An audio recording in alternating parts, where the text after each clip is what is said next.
Rappelez-vous, nous avons comparé la terre d'Israël au Shabbat. Et nous avons dit que la terre d'Israël, c'était le Shabbat de l'espace, comme le Shabbat, c'est le Shabbat du temps. Or, que faisons-nous pendant les jours de la semaine ? Bien, chaque jour de la semaine, si aujourd'hui je suis un mardi, eh bien, dans la prière du matin, il n'y a pas de mardi. Il y a un mardi du Shabbat. Il y a un mercredi du Shabbat. C'est incroyable. Hayom Yom Shlishi Be-Shabbat. Donc il n'y a que le Shabbat. Et 6 branches qui vont sortir de ce Shabbat, qui vont être jour 1 du Shabbat, jour 2 du Shabbat, jour 3 du Shabbat, 4, 5, 6 du Shabbat.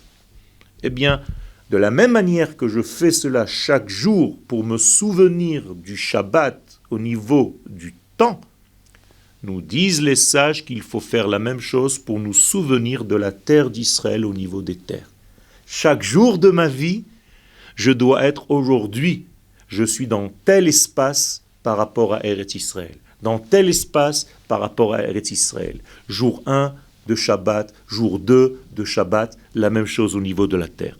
Extraordinaire, parce qu'en réalité, il s'agit là de comprendre que toute ma direction de vie, toute ma direction de pensée, tout est rivé sur cette notion de terre d'Israël.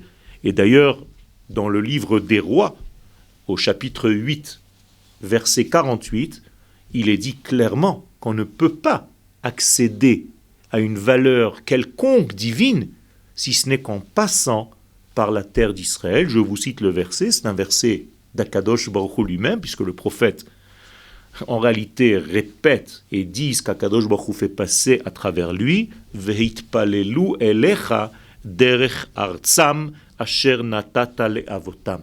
Ils ne pourront prier que par rapport et par l'intermédiaire de la terre que tu as donnée à leur père. Et encore plus précisément, Ha'ir, la ville asher bacharta, que tu as choisi toi-même.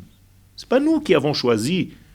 C'est l'Éternel qui a fabriqué cette nation avec une terre qui correspond à sa nature. C'est tellement simple qu'on puisse devoir donner des cours concernant Eretz Israël. C'est ahurissant. C'est l'Éternel lui-même, c'est la Torah. On n'a rien inventé. Ve'habait asher banita leshimcha.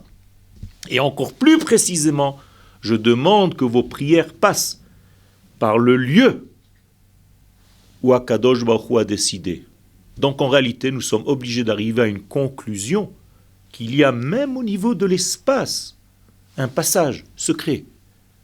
Même au niveau du territoire de ce monde, concrètement, pas seulement au niveau des idées, un passage secret qui fait le lien entre l'infini et le fini.